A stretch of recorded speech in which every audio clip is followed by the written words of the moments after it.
बच्चों dual nature matter and radiation का lecture number 2, जिसमें अब हम बात करेंगे इजेक्शन ऑफ इलेक्ट्रॉन के बारे में। किस चीज के बारे में बच्चों? Ejection of electron. और बच्चों इलेक्ट्रॉन कहां से निकल रहे थे? फ्रॉम मेटेलिक सरफेस से। ये असल में मेटेलिक सरफेस से निकल रहे थे। और बच्चों इसी टॉपिक का नाम है एनसीईआरटी की बुक के अंदर इलेक्ट्रॉन एमिशन। इलेक्ट्रॉन एमिशन भी मेरे प्यारे बच्चों इसी को कहते हैं हम लोग। तो ejection of electron from metallic surface को कहेंगे इलेक्ट्रॉन एमिशन। इसी टॉपिक में हम बात करेंगे एक टॉपिक के बारे में जिसका नाम होगा वर्क फंक्शन, और इसको डिनोट करेंगे या तो फाई से या तो फिर डब्ल्यू से। किसी एक निशान से मैं इसे डिनोट करूंगा, या तो फाई नॉट से करूंगा या डब्ल्यू नॉट से करूंगा बच्चों। तो चलिए बच्चे शुरू करते हैं इस टॉपिक को, इलेक्ट्रॉन एमिशन। सबसे पहले तो एक था क्या, मैं आपको फिर से याद कराऊं। फोटो इलेक्ट्रिक इफेक्ट में हमने देखा था कि बच्चों हम लोगों के पास एक मेटेलिक सरफेस होती है जिसपे इलेक्ट्रॉन होते हैं, फ्री इलेक्ट्रॉन होते हैं बच्चों ये। और जैसी हम रेडिएशन देते हैं, रेडिएशन मतलब छोटे छोटे पार्टिकल, जिन छोटे छोटे पार्टिकल्स को हम लोगों ने पढ़ा था कि फोटोन कहते हैं। तो जैसी ये फोटोन इस सरफेस पे गिरते हैं वैसी ये जो इलेक्ट्रॉन है ये जो है बाहर आने शुरू हो जाते हैं, इजेक्ट होने शुरू हो जाते हैं। तो मेटेलिक सरफेस का, क्योंकि ये क्या है, ये आपका मेटेलिक सरफेस है मेरे प्यारे बच्चों, ये हमारी मेटेलिक सरफेस है। तो किसी मेटेलिक सरफेस से इलेक्ट्रॉन का बाहर आना, इसे कहते हैं इलेक्ट्रॉन एमिशन। तो इलेक्ट्रॉन को बाहर लाने के लिए, मतलब मेटल से इलेक्ट्रॉन को बाहर लाने के लिए सबसे पहले कितने तरीके हैं? तो सबसे पहले हम लोग पढ़ेंगे टाइप्स ऑफ एमिशन के बारे में। टाइप ऑफ एमिशन के बारे में हम इस टॉपिक को पढ़ना शुरू करेंगे। टाइप्स ऑफ एमिशन, कितने तरीके होते हैं इलेक्ट्रॉन को बाहर लाने के लिए।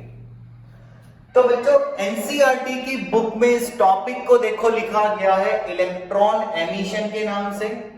हम इसी टॉपिक को शुरू कर रहे हैं, और जैसे आप पेज पलटाते हैं तो आपको यहां पर एक ब्लू कलर का टेबल मिलेगा जिसके नीचे कुछ नाम है। हम इन्हीं नामों को डिस्कस कर रहे हैं one by one.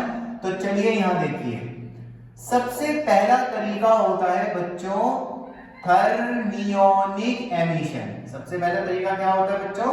Thermionic emission. Electron को निकालने के लिए सबसे पहला तरीका होता है थर्मियोनिक एमिशन। थर्मियोनिक मतलब थर्मल। थर्मल का मतलब होता है कि आप जो है बाय सूटेबल हीटिंग, आप जो है सूटेबल हीटिंग कीजिए, मतलब आप मेटल को हीट कीजिए। और जैसे आप इस मेटल को हीट करेंगे तो हीट होने की वजह से आपको भी पता है कि इलेक्ट्रॉन एक्साइटेड होकर जंप करते हैं। तो अगर आप एक सूटेबल हीटिंग करेंगे तो इलेक्ट्रॉन के बाहर निकलने के चांसेस हो सकते हैं। तो पहला तरीका होता है थर्मियोनिक एमिशन, जिसमें आप किसी सरफेस को हीट करते हैं। बच्चों जो दूसरा तरीका है वो होता है आप लोगों का फील्ड एमिशन। दूसरा तरीका क्या होता है? Field emission. और ये कौन सी फील्ड होगी? Electric field.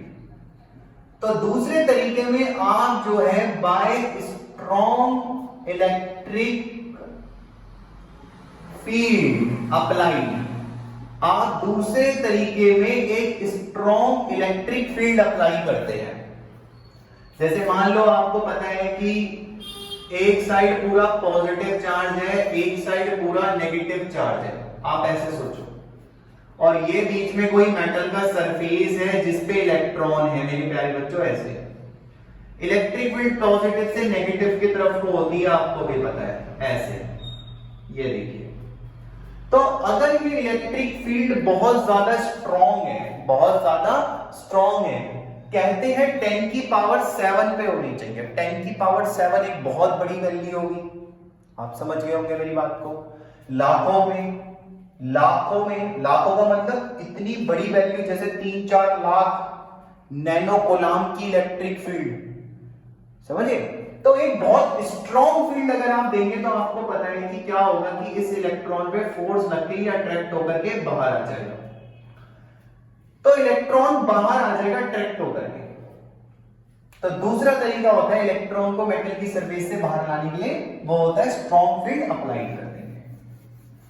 और बच्चों जो तीसरा तरीका हमारी किताब में लिखा गया है वो लिखा गया है फोटो इलेक्ट्रिक इफेक्ट या फोटो इलेक्ट्रिक एमिशन।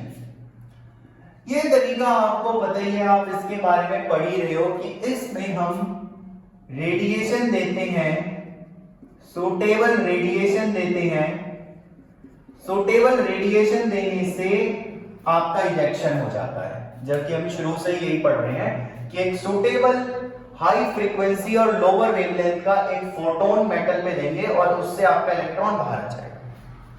तो एक सूटेबल रेडिएशन होना चाहिए, इससे भी आप फोटो इलेक्ट्रिक एमिशन दे सकते हैं। क्लियर है आपको इतनी बातें? तो कितने तरह के एमिशन हुए हम लोगों के? 3। अब आप इसे एनसीईआरटी की बुक में देखिए, टेबल के नीचे देखिए बच्चों, यहां पर 3 एमिशंस के नाम है। पहला है थर्मियोनिक एमिशन, दूसरा है आप लोगों का फोटोनिक फील्ड एमिशन, तीसरा है फोटो एमिशन। इनके बारे में यहां पर लिखा गया है, आप इसे देखिए, पढ़िए। थर्मियोनिक एमिशन में अगर आप पढ़ते हैं तो आपको मिलेगा कि यहां पर कह रहा है कि सूटेबल हीटिंग करनी पड़ती है। अगर आप फील्ड एमिशन के बारे में पढ़ेंगे तो आप देखेंगे यहां पे लिखा हुआ है कि एक स्ट्रॉन्ग फील्ड अप्लाई करनी पड़ती है। अगर आप फोटो इलेक्ट्रिक एमिशन को देखेंगे तो यहां पे लिखा हुआ है कि आपको सूटेबल रेडिएशन देना होता है यहां पर आपको कहीं ना कहीं, और डेफिनेशन भी हमने इसकी पढ़ी हुई है। तो हम लोगों ने यहाँ पर एमिशन की बात करी कि आप ये देखिए कि मेटल की सरफेस से जब आप इलेक्ट्रॉन को बाहर निकालेंगे तो कितने तरीके हैं? तो बच्चे हमारे पास 3 तरीके होते हैं, 1, 2, ये 3 तरीके होते हैं हम लोगों के पास। इन्हें कहते हैं इलेक्ट्रॉन एमिशन, मतलब इलेक्ट्रॉन को बाहर निकालने के तरीके मेटेलिक सरफेस पे। ये 3 तरीके हैं हम लोगों के पास। अब चलिए बात करते हैं वर्क फंक्शन की, ये क्या होता है। तो इसे रफ कर देते हैं, फटाफट से आगे बढ़ते हैं, देखते हैं वर्क फंक्शन क्या होता है। तो बच्चों जब भी आप वर्क फंक्शन की बात करेंगे तो वर्क फंक्शन क्या होता है इसे समझते हैं कि वर्क फंक्शन क्या होता है। बच्चों अगर आपको ये लगता है कि ये इलेक्ट्रॉन फोटोन के गिरते ही बाहर आ जाएगा तो ऐसा नहीं है, क्योंकि जो इलेक्ट्रॉन होंगे वो एटम की ऑर्बिट में होंगे। ऑर्बिट में ही तो इलेक्ट्रॉन घूमते हैं। तो कभी कभी ऐसा भी तो होगा, जैसे मान लेते हैं ये इलेक्ट्रॉन है या ये इलेक्ट्रॉन है, तो देखो इस इलेक्ट्रॉन के इर्द गिर्द में ये और ये है, इस इलेक्ट्रॉन के इर्द गिर्द में ये दोनों है। तो बच्चों कभी कभी ऐसा भी होगा, जैसे कि मान लो ये एक का न्यूक्लियस है, ये ऑर्बिट है, ये इलेक्ट्रॉन है।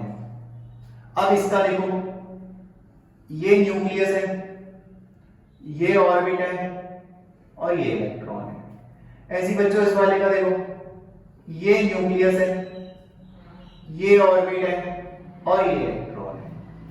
तो बच्चों कहीं ना कहीं ये जो इलेक्ट्रॉन है ये आसपास के न्यूक्लियस से भी तो अट्रैक्ट हो रखा होगा, अपनी से तो हो ही रखा होगा, आसपास से भी हो रखा होगा। तो इस इलेक्ट्रॉन को बाहर निकालने के लिए आपको इसके न्यूक्लियस के प्रति इस अट्रैक्शन को, इसके न्यूक्लियस के प्रति इस अट्रैक्शन को, इसके न्यूक्लियस के प्रति इस अट्रैक्शन को, इनको आपको खत्म करना होगा। और ऐसा करने के लिए आपको एनर्जी देनी होगी। उस कम से कम एनर्जी को कहते हैं वर्क फंक्शन। यानी कि एक इलेक्ट्रॉन को बाहर निकालने के लिए एक मिनिमम एनर्जी देनी होती है, उस मिनिमम एनर्जी का नाम होता है वर्क फंक्शन। क्योंकि ये इलेक्ट्रॉन ऐसे ही बाहर नहीं आ जाएगा, ये इलेक्ट्रॉन असल में अपने आसपास के जो एटम हैं उनके प्रति, उनके न्यूक्लियस के प्रति अट्रैक्शन रख के बैठा होगा। उस अट्रैक्शन को खत्म करने के लिए आपको कहीं ना कहीं एनर्जी देनी पड़ेगी जिससे वो अट्रैक्शन खत्म हो। और उसी अट्रैक्शन, उसी एनर्जी को वर्क फंक्शन बोलते हैं। यानी कि work function it is a minimum energy, ये वो कम से कम एनर्जी है जो आपको देनी पड़ेगी ताकि ये अट्रैक्शन सब खत्म हो जाए। तो it is a minimum energy required, जो कि चाहिए, required, it is a minimum energy required to eject electron from the, कहां से, मेटेलिक सरफेस या मेटल की सरफेस। ये वो कम से कम एनर्जी है जो आपको देनी पड़ेगी जिससे कि आपका जो इलेक्ट्रॉन है वो बाहर आएगा। कम से कम एनर्जी है, ये नहीं कि आप ज्यादा से ज्यादा एनर्जी दोगे, कम से कम एनर्जी। तो ये वो मिनिमम से मिनिमम एनर्जी है जो आपको देनी होगी जिससे कि आप मेटल की सरफेस से इलेक्ट्रॉन को बाहर निकाल सके। तो इस इलेक्ट्रॉन को बाहर निकालने के लिए आपको मिनिमम से मिनिमम एनर्जी देनी पड़ेगी। क्लियर हो गया? पता चला वर्क फंक्शन क्या होता है? वर्क फंक्शन वो एनर्जी है जो इलेक्ट्रॉन को देनी पड़ेगी ताकि वो बाहर तो आए। तो उस कम से कम एनर्जी को जो आप बाहर निकालने के लिए देंगे उसे बोला जाता है वर्क फंक्शन। वर्क तो करना पड़ेगा, कार्य तो करना पड़ेगा भाई बाहर निकालने के लिए, वर्क फंक्शन। वर्क फंक्शन का फॉर्मूला होता है HF या HC बाई लैम्डा, जैसे कि हम एनर्जी का पढ़ते आ रहे। अब नॉट है तो नॉट लगा दो यहां पर। तो बच्चों अगर ये मिनिमम एनर्जी है तो भाई ये भी क्या होगी, मिनिमम फ्रीक्वेंसी। भाई देखो अगर ये मिनिमम एनर्जी है तो इसके फॉर्मूले में ये जो F है ये भी तो मिनिमम फ्रीक्वेंसी होगी। और बच्चों इस मिनिमम फ्रीक्वेंसी को साइंस की भाषा में कहते हैं थ्रेशोल्ड फ्रीक्वेंसी। क्या कहेंगे? Threshold frequency. और इसका मतलब होगा कि मिनिमम फ्रीक्वेंसी जो आप कम से कम फ्रीक्वेंसी देंगे, minimum frequency required to eject, या जो बोलो minimum frequency required by incident radiation to cause photoelectric effect. आप ये कहेंगे जो ये थ्रेशोल्ड फ्रीक्वेंसी है और इसका मतलब है ये वो कम से कम एनर्जी है जो आपको देनी पड़ेगी फोटो इलेक्ट्रिक करवाने के लिए, है ना? क्लियर सी बात। अगर ये मिनिमम एनर्जी है तो ये मिनिमम फ्रीक्वेंसी होगी। तो देखो क्लियर सी बात है, अगर ये मिनिमम एनर्जी है तो फिर ये मिनिमम फ्रीक्वेंसी होगी और इस मिनिमम फ्रीक्वेंसी का नाम थ्रेशोल्ड फ्रीक्वेंसी होगा। हालांकि मेरे प्यारे बच्चों वर्क फंक्शन को हम लोग मेजर करते हैं किस यूनिट में? इलेक्ट्रॉन वोल्ट में मेजर करते हैं। और मैं आपको पहले लेक्चर में बता चुका हूं कि जब भी हम HF या SC बाय लैम्डा फॉर्मूला लिखते हैं तो ये जूल में आता है, लेकिन हम तो इसे इलेक्ट्रॉन वोल्ट में मेजर करेंगे। तो जूल की वैल्यू को इलेक्ट्रॉन वोल्ट में लाने के लिए क्या कन्वर्जन है? तो जवाब है कि उसके लिए कन्वर्जन होता है कि एक इलेक्ट्रॉन वोल्ट कम से कम इतने जूल के बराबर होता है, इतने जूल के। तो अगर मैं यहां से कैलकुलेशन करूं तो ये आ जाएगा 1.6 इंटू 10 की पावर माइनस 19 बराबर 1 जूल। तो बच्चों आपकी जो भी वैल्यू यहां से कैलकुलेट होके आएगी उसको सीधा सीधा इससे मल्टीप्लाई कर देना, इस संख्या से मल्टीप्लाई कर देना। जो बच्चे थोड़ा सा कमजोर हैं न्यूमेरिकल में वो सीधा मल्टीप्लाई कर देंगे। जैसे आपका ऐसे सॉल्व करके आ रहा है 50 जूल, तो इससे मल्टीप्लाई कर देना, 50 की इससे मल्टीप्लाई कर देना, सीधा आंसर आ जाएगा इलेक्ट्रॉन वोल्ट में। क्लियर हो गया? क्योंकि 1 जूल में इतने वोल्ट है तो 50 में कितने होंगे? Into this. ठीक? तो जो वर्क फंक्शन होता है बच्चों उसको इलेक्ट्रॉन वोल्ट में मेजर करा जा सकता है, करा ही जाता है। आप ये देख सकते हैं एनसीईआरटी के इस टेबल में भी, इसमें जितने भी एटम्स लिखे गए हैं, चाहे वो आपका सोडियम हो, चाहे पोटेशियम हो, चाहे सीजियम हो, चाहे प्लैटिनियम हो, चाहे कोई भी हो, सबकी वैल्यू आपकी इलेक्ट्रॉन वोल्ट में है। क्लियर है इतनी बात? अब बच्चों आपको यह भी पता होना चाहिए कि वर्क फंक्शन मैंने अभी अभी बताया था मिनिमम एनर्जी है जो कि इलेक्ट्रॉन को बाहर निकालने के लिए चाहिए, क्योंकि इलेक्ट्रॉन न्यूक्लियस के प्रति अट्रैक्शन रखता है। तो सोच के देखिए कि अगर आप पीरियोडिक टेबल में डाउन द ग्रुप जाते हैं, नीचे की तरफ जाते हैं, तो आपने केमिस्ट्री में पढ़ा होगा कि नीचे की तरफ जाने पर एटम का साइज बढ़ता चले जाता है और आउटर इलेक्ट्रॉन पे न्यूक्लियस का अट्रैक्शन कम होता चले जाता है। यानी कि इसका मतलब यह हुआ कि जितना बड़ा साइज होगा उतना ही इलेक्ट्रॉन का न्यूक्लियस के प्रति अट्रैक्शन कम होगा।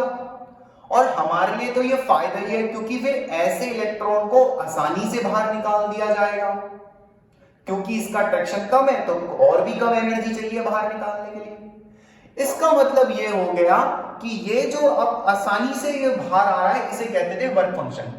इसका मतलब ये हो गया कि work function size of atom पे डिपेंड करता है, क्योंकि जितना बड़ा साइज था एटम का, न्यूक्लियस का इलेक्ट्रॉन के प्रति उतना कम अट्रैक्शन होगा, तो उस इलेक्ट्रॉन को बाहर निकालने के लिए आपको और भी कम एनर्जी लगानी पड़ेगी बच्चों। और इस बाहर निकालने की एनर्जी को वर्क फंक्शन बोल रहे थे। तो इसीलिए हम लोगों ने बोला कि वर्क फंक्शन एटम के साइज पर डिपेंड करता है। तो अगर कोई आपसे पूछे कि वर्क फंक्शन किस चीज पर डिपेंड करता है, तो आपका जवाब होना चाहिए सिर्फ एक चीज पर डिपेंड करता है, वो है एटॉमिक साइज पे, और किसी बात पे डिपेंड नहीं करेगा, और किसी भी बात पे डिपेंड नहीं करेगा। चाहे आप इस फोटोन की एनर्जी बढ़ाओ या चाहे आप इस फोटोन की एनर्जी घटाओ, वर्क फंक्शन तो सिर्फ एटम के साइज पे डिपेंड करेगा। इस मेटल के एटम के साइज कितने छोटे और कितने बड़े हैं इस पे करेगा, ना कि इसकी एनर्जी पे डिपेंड करेगा बच्चों। तो हमेशा दिमाग में याद रखना इस कंसेप्चुअल लाइन को भी कि वर्क फंक्शन सिर्फ किस पे डिपेंड करेगा, एटॉमिक साइज पे डिपेंड करेगा बच्चों, और किसी बात पे डिपेंड नहीं करेगा। तो बच्चों इस लेक्चर में हमने जो बात करी है वो बात करी है दो टॉपिक्स को लेकर के। सबसे पहला टॉपिक मैंने आपको बताया था कि इलेक्ट्रॉन को बाहर निकालने के 3 तरीके होते हैं। कौन कौन से थे याद करो, thermionic, field emission, photo electric emission. इसके बाद हमने बात करी कि आप इलेक्ट्रॉन को बाहर निकालने के लिए एक मिनिमम एनर्जी खर्च करते हो, उसको कहते हैं वर्क फंक्शन। और वर्क फंक्शन सिर्फ एक ही बात पे डिपेंड करता है, वो है एटम का साइज। यानी कि जैसे जैसे आप पीरियोडिक टेबल में डाउन द ग्रुप आएंगे, साइज बढ़ता चले जाएगा और वर्क फंक्शन की वैल्यू भी कम होती चली जाएगी। तो सबसे कम वैल्यू किसकी होगी? जवाब है सबसे कम वैल्यू सबसे नीचे वाले एटम की होगी। जैसे फर्स्ट ग्रुप में सबसे पहले नीचे आ जाएगा सीजियम, तो सीजियम का वर्क फंक्शन कम होगा और सोडियम का वर्क फंक्शन ज्यादा होगा, क्योंकि अगर सोडियम और सीजियम का साइज देखें तो सीजियम का साइज बड़ा है, इलेक्ट्रॉन कम एनर्जी से बाहर आ सकता है, क्योंकि उस इलेक्ट्रॉन की न्यूक्लियस के प्रति अट्रैक्शन कम होगी। ये मैं आपसे कहना चाह रहा हूं। अब हो गई आपको एक क्लियर बात? तो इस लेक्चर में हम लोगों ने बात कर ली है इजेक्शन ऑफ इलेक्ट्रॉन की। इसके अलावा एक मिनिमम एनर्जी जो आपको देनी पड़ेगी एक इलेक्ट्रॉन को बाहर निकालने के लिए, दैट इज वर्क फंक्शन। और कैलकुलेशन आप कैसे करेंगे वो भी हमने देख लिया। इसके अलावा सिर्फ साइज पर डिपेंड करता है, इस बात को अच्छे से दिमाग के अंदर बिठा लो कि एटॉमिक साइज पे डिपेंड करता है सिर्फ वर्क फंक्शन।